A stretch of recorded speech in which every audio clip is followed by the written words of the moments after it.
The Auburn Tigers land an incredibly gifted linebacker.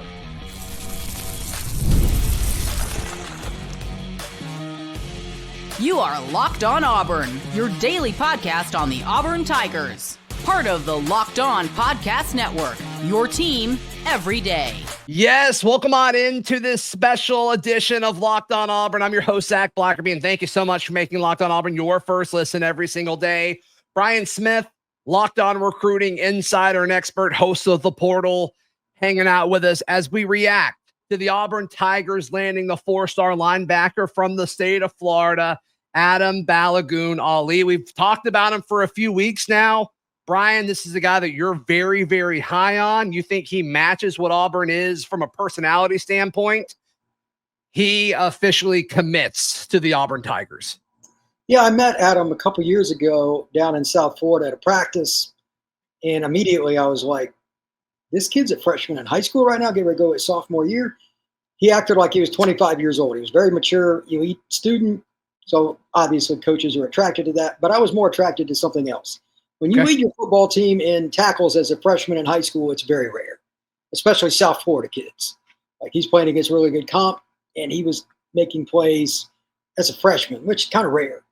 Cardinal Newman, for folks who don't know what kind of program that is in South Florida, what is it? That's a school that's in Palm Beach County. They play some of the private schools in the area, and they'll play Palm Beach Central, et cetera. They've always got Power 4 kids.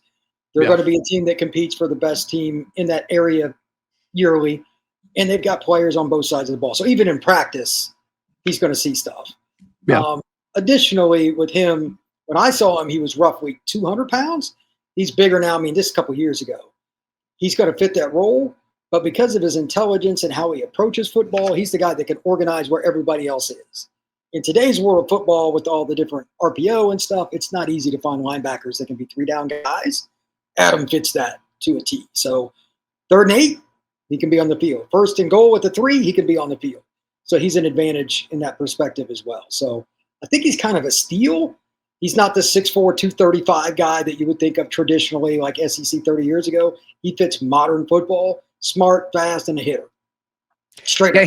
He's a little lighter than your typical 4-star linebackers historically are. I mean, we're seeing a new trend of this now, and I assume they'll put some weight on him before he's ready to go out on the field at the SEC level.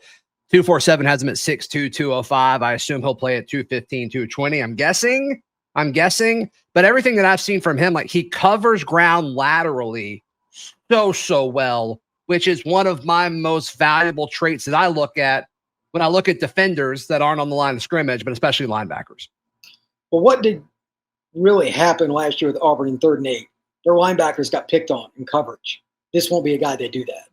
I think Auburn's willing to give up a little size because you got to cover better. Everybody can throw the ball. I mean, Vanderbilt can throw the ball now. I mean, like, Vanderbilt. So if you don't, and even the ones who don't, they're going left and right still. Like, you're still having to cover more ground. Absolutely. You are stressed as a linebacker now in ways that it makes it almost impossible. So if you don't have extreme athleticism, Auburn or otherwise, you're going to get smoked. So I like what the Auburn Tigers are trying to do here. They know what they're up against. The tight ends are more athletic, and the running backs are still SEC running backs. That's what you got to do. I see some. He's not as athletic as the player I'm about to say, but I do think there's some similarities as far as style. But I do see some Owen Papo with him as far as just rangy, can cover ground.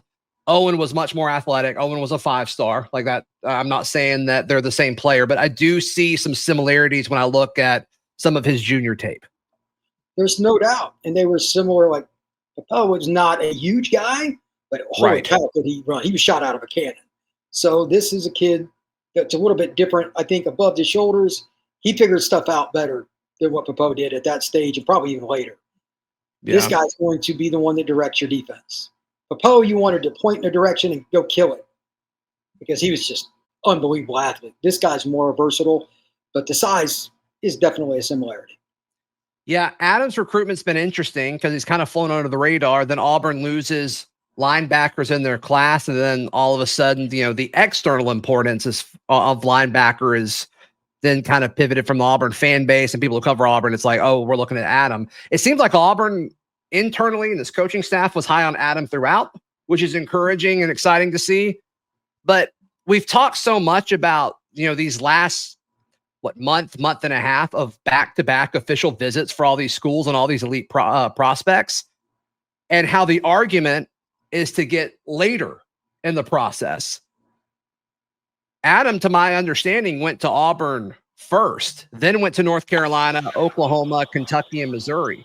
So the fact that even after all of that, I mean, he must really like Auburn. I mean, he's gone on so many visits since he's been to Auburn. I think that means something. It's called fit. It's a simple word, but if you don't, you'll probably know. And again, this is a kid that is intellectually, he's the kind of guy that could go fit in at Princeton or Stanford or something like that too and be fine. But he's kind of an all shucks kid, just down to earth, which fits Auburn to a T. You put them together, and that's probably why the fit is so good and why he remembers it, even though that visit took place a month or so ago. A lot of kids, they forget about the visit. It's a great point, because a lot of kids will have a great visit week one, but then they go to Georgia, and then they go to Kentucky, and then they go to Texas A&M, blah, blah. And it ends up being like one of the last two schools. We're talking about 17-year-olds at the end of the day. Right. So you see a lot of teams try to backload the visits for that reason, and I honestly don't blame them. But your point is still valid.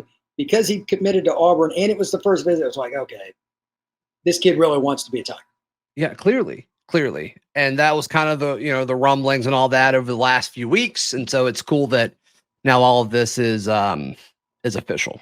It's all official. So as far as what this could look like for the future at Auburn's linebacker and how the timing all works, I want to touch on that in just a second right here on Locked On Auburn. Today's show brought to you by our friends at Game Time. Game Time's the best place to buy tickets. It doesn't matter if it's for football, which you can go ahead and do, or baseball that's happening right now. It's in full swing, pun intended. And you can wait to the last minute with all of these things. It's summer. Sometimes things just pop up. In fact, ticket prices go down on the Game Time app closer to first pitch or kickoff, whatever it is for the start of the specific thing that you're wanting to see. So check out Game Time. It makes tickets purchasing fast and simple. So take the guesswork out of buying tickets with Game Time. Download the Game Time app, create an account, and use code LOCKEDONCollege for $20 off your first purchase. Terms apply. Again, create an account, redeem with code LOCKEDONCollege for $20 off. Download Game Time today. Last minute tickets, lowest prices guaranteed. Thank you so much for making Locked On Auburn your first listen every single day. And once again, congrats to Adam Balogoun-Ali for being the latest member of Auburn's 2026 class. As far as the timing goes for Auburn playing linebacker, I mean, they're going to lose Wheatland due to eligibility after this last season. We'll see what happens with Robert Woodyard.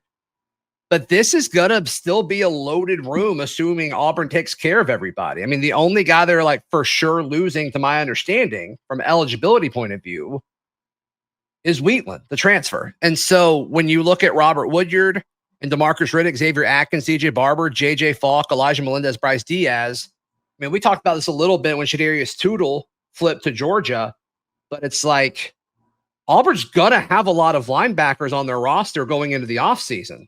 When you look at guys coming in and guys that they should be keeping, all these guys, I don't know if it makes a ton of sense for them to leave in the current situation that they signed up for.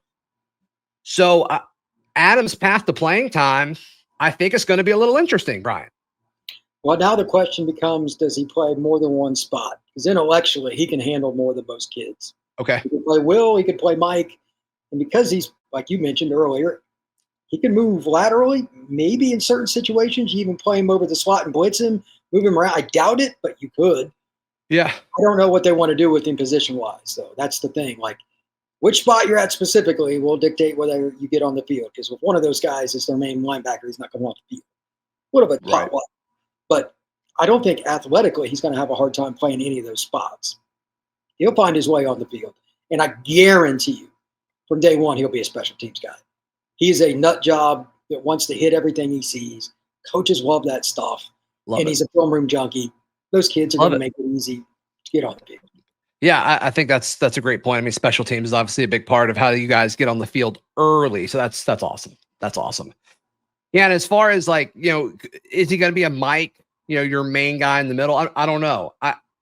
He's going to have to gain weight, but I'm expecting that to happen. He's got a great frame and he's got a lot of room to improve on that front. So I'm excited to see how quickly they bulk him up once he gets here. I'm guessing 225-ish will be where he plays at. To play under 220 in the SEC, that's hard, man. Because some of the kids you're going up against are literally 100, 110 Yeah, pounds unless heavy. you're just like a third down specialist type. Sure. But Yeah. he's such a smart kid. You'd want him on the field Oh. for all that other stuff. So you got to find a way to get weight on him. Yeah. Yeah. So Adam Balogoun-Ali, a part of Auburn's 2026 class. Very, very exciting stuff. Brian, how can people check out everything you've got going on? The Portal Podcast. Anything with recruiting, that is where it is. And once we get to the offseason, we'll be back to the transfer portal as well. Check out the Portal Podcast. Yep. Yep. Please like the video. Please subscribe. And if you're tuned in on audio, please subscribe. Leave a 5-star review. Really helps the show out a ton. We'll see you next time. This has been Locked On Auburn.